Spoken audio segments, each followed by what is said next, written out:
Quem me vê certinha hoje não faz ideia de como foi a minha adolescência. Eu dei muito trabalho para minha mãe. Na época eu não era convertida, eu não conhecia a Cristo, não conhecia a palavra de Deus.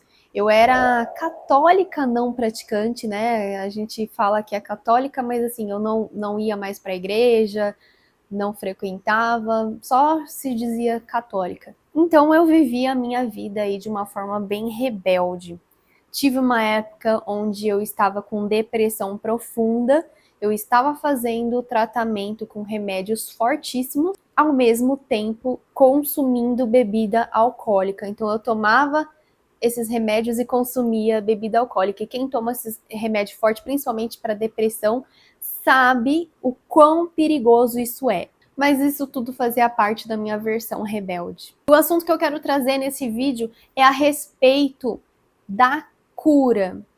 Eu era uma pessoa que eu poderia me considerar um passo de ser uma pessoa alcoólatra, viciada em bebida. Para vocês terem uma ideia, eu bebia corote com tangue. Corote, sabe? Aquele que moradores de rua bebem, aquela garrafinha pequenininha, fortíssimo.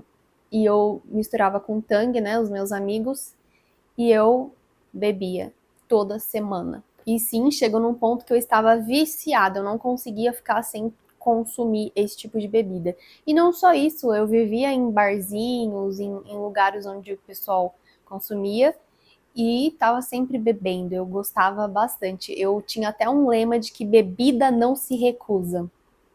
Pois é, quem me conhece das antigas sabe.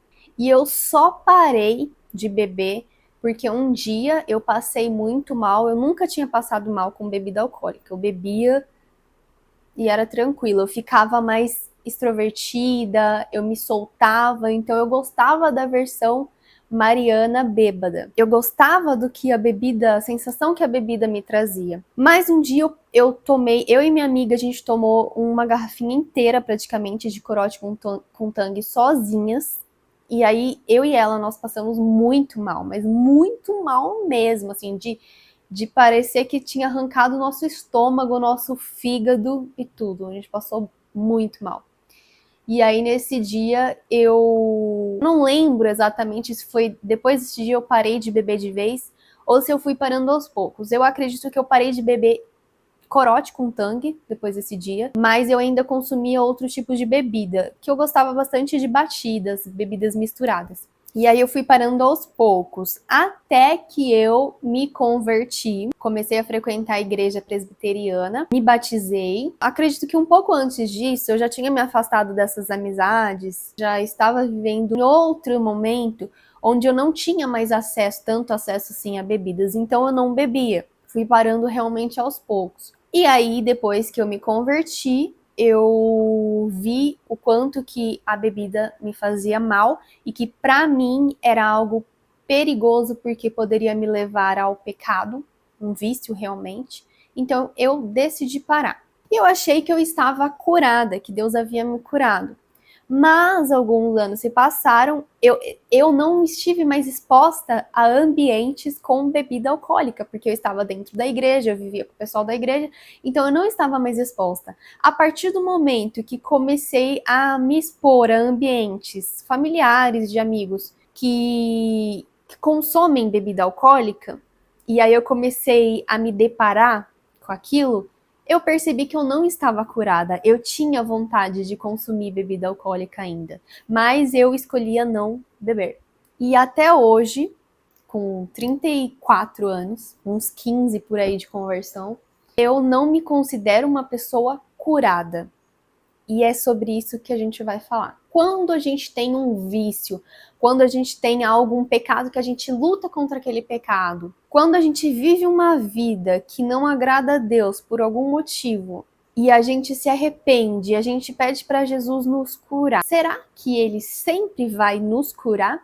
Alguns anos atrás, eu fiz um curso na Jocum de cura e libertação e o pastor Cote ele abordou essa questão de cura, que nem sempre Deus ele vai nos curar. E aí eu quero te trazer à memória o espinho da carne de Paulo.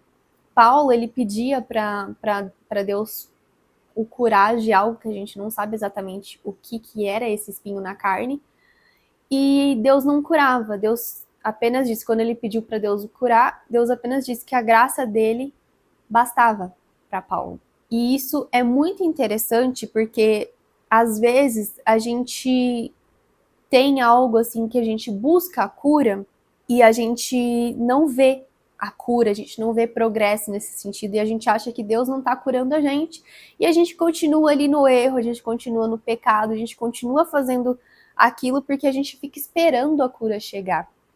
Só que aí que tá o problema, muitas vezes essa cura ela não vai chegar, é você que vai ter que renunciar. Como assim, Mariana? Eu ouvi esses dias algo que complementa muito bem isso que eu queria trazer aqui para vocês, que Deus ele pode nos curar, né, nos libertar de algo, de algum vício ou de uma vida errada, ou nós teremos que renunciar. Então existe a libertação ou a renúncia. No meu caso, eu nunca fui curada do vício da bebida alcoólica. Mas todas as vezes que eu estou diante dessa questão, eu escolho renunciar, porque eu sei o mal que o álcool vai fazer para o meu corpo e principalmente para mim, Mariana, como pessoa. Eu sei que para mim não é algo que convém. E aí eu nem vou entrar nesse vídeo na questão de que beber é pecado ou não é o exagero, que é, enfim, eu nem vou entrar nessa questão aqui, eu vou falar sobre isso no próximo vídeo, mas eu não vou falar especificamente de bebida alcoólica, eu vou trazer mais exemplos com relação à bebida alcoólica, mas eu vou trazer uma fórmula para que você saiba discernir aquilo que te convém e aquilo que não te convém, ao invés de ficar se perguntando se é pecado ou não é, porque a pergunta certa não é se é pecado ou não é, e sim se é sábio ou não é, se te convém ou não. Mas isso a gente vai aprofundar no próximo vídeo. Aqui eu vou trazer mais o meu testemunho para que vocês se identifiquem e entendam que não é bem do jeito que a gente vê por aí, que as pessoas pregam cura, libertação, e aí muita gente cai no engano de achar, de ficar esperando e não acontecer e acabar se desviando, se afastando de Deus, não entendendo por que Deus não cura. E aí eu vou usar o exemplo que o pastor Cote, ele deu no curso, que era sobre um homem, que ele era homossexual e ele não queria mais viver aquela vida. Ele queria casar com uma mulher, ter filho, uma família, como é geralmente, né, o padrão da sociedade. Ele queria, ninguém estava falando para ele que era pecado, isso e aquilo. Ele queria, era a vontade dele. Ele queria seguir esse caminho, mas ele sentia atração por outros homens. E aí ele se converteu, ele orou, buscou a cura, ele se casou, teve uma família e viveu com essa mulher, assim, não sei hoje, né, já faz bastante tempo, mas ele continuou com essa mulher por muitos anos, constituindo a família, mas ele ainda sentia atração por outros homens, só que ele não se entregava para os outros homens. Ele tinha a esposa dele, ele respeitava a esposa dele. E aí, olha que interessante, Deus não o curou, mas ele provavelmente vai ter que renunciar a esse desejo pro resto da vida dele. É uma escolha.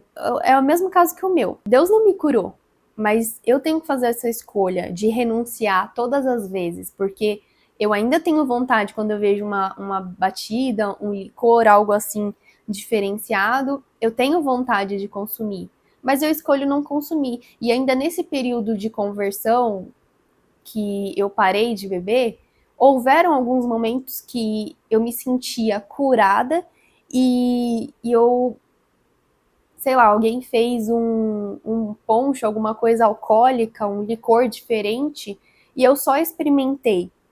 Mas eu ficava com peso na consciência depois, eu me sentia muito mal. E aí, nessas vezes, eu via que eu estava pecando contra Deus, porque no meu caso, eu não posso me expor mais, porque um pouquinho pode virar um hábito, uma rotina, um pocão. Muito complicada essa questão. Então, eu entendo que eu tenho que renunciar todos os dias, todas as vezes que eu me expor a esse tipo de situação. E no caso desse homem, a mesma coisa. Deus abençoou ele com uma família, ele ama a esposa dele, mas ele ainda sente desejo por outros homens. E aí você fala, mas ele vai viver infeliz pro resto da vida? Não. Qual a diferença de um homem, um heterossexual, para um homossexual nesse sentido? O heterossexual, tanto o homem quanto a mulher, quando se casa, não quer dizer que não vai desejar mais ninguém pro resto da vida, só vai desejar o esposo ou a esposa. Ele vai sentir atração por outras pessoas, mas ele não pode alimentar, eles não podem alimentar esse desejo, essa atração. De repente você olha, você se sente atraído, mas parou.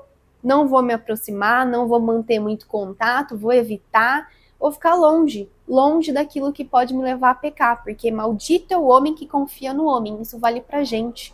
Eu sou homem, eu sou ser humano. Então eu não posso confiar nem em mim mesma, na minha carne. Então se aquilo pode me levar a pecar, não é se vai, eu sou forte, eu consigo. Não, maldito é o homem que confia no homem. Se aquilo pode me fazer pecar, eu vou me afastar, eu vou ficar longe. E eu não tenho vergonha de vir aqui e falar que eu tive e ainda tenho problema com bebida. Não é uma coisa assim que, nossa, se colocarem um copo de bebida aqui, eu vou ficar assim super tentada e aquilo pode me destruir. Não, eu não vou ficar assim desesperada, meu Deus, eu preciso. Não. Eu tô aqui no meu dia a dia, tranquilo, nem lembro da existência de bebida alcoólica. Mas, se eu tiver, por exemplo, numa festa onde as pessoas estão ali consumindo e eu ver, eu vou sentir vontade, eu vou sentir desejo. Mas é só uma vontade, um desejo. É a mesma coisa da atração. Não tem problema você sentir. O problema é o que você vai fazer com aquilo que você está sentindo. Entendeu? Isso é mais importante, a intenção do nosso coração. Não, Senhor, eu tô sentindo isso, mas eu não quero, porque eu sei que isso não vai me fazer bem. Eu sei que determinada coisa não agrada o Senhor, então eu não vou fazer. Me ajuda. Me ajuda a ficar longe, me ajuda, me fortalece. E Deus, ele vai te ajudar, ele vai te dar força. Se vocês acham que até hoje eu não voltei para essa vida porque eu me converti, não. É porque Deus, ele me fortaleceu esse tempo todo, porque eu faço essa escolha de agradá-lo, e eu entendo que para mim é pecado, para mim não é algo que convém. Então, aquilo vai me fazer mal, então eu quero distância. E aí, de repente, você tem algum vício, algo que você faz, que você sabe que não agrada ao Senhor, não está te fazendo bem, e você não sabe o que fazer, porque você não recebe essa cura. Mas será que Deus, ele vai te curar? Ou será que ele quer que você renuncie, que você faça uma escolha? Será que esse não é o seu espinho na carne? Porque Deus, ele pode sim curar e libertar pessoas de vez. Ele pode, de repente, você tem um vício em cigarro, em bebidas alcoólicas ou qualquer outra coisa, e você ora, busca a cura, busca a libertação, e Deus, ele te liberta. Você nunca mais vai sentir desejo, você vai passar a sentir até nojo. Isso acontece, é bem comum. Mas em outros casos, dependendo do propósito de Deus para sua vida, você vai ter que lutar todos os dias contra isso. Lutar sempre contra isso. Renunciar, fazer uma escolha. Não, eu não quero. Não me convém. No vídeo passado eu tinha falado que eu ia começar uma série de 3 vídeos falando sobre esse assunto, que era muito importante, principalmente agora no final do ano, que as pessoas consomem mais bebida, elas extravasam. Mas eu decidi encurtar essa série para 2 vídeos. Seriam 3 e agora eu vou fazer em 2 porque eu achei que não faz tanto sentido, iria se prolongar muito. Então, para facilitar, eu tô gravando esse primeiro vídeo contando o meu testemunho e dando uma introdução sobre isso, e no próximo vídeo eu vou aprofundar mais e falar sobre esse assunto, para que vocês entendam se é pecado ou não é sábio ou não é, te convém ou não. Deus abençoe vocês e até o próximo vídeo.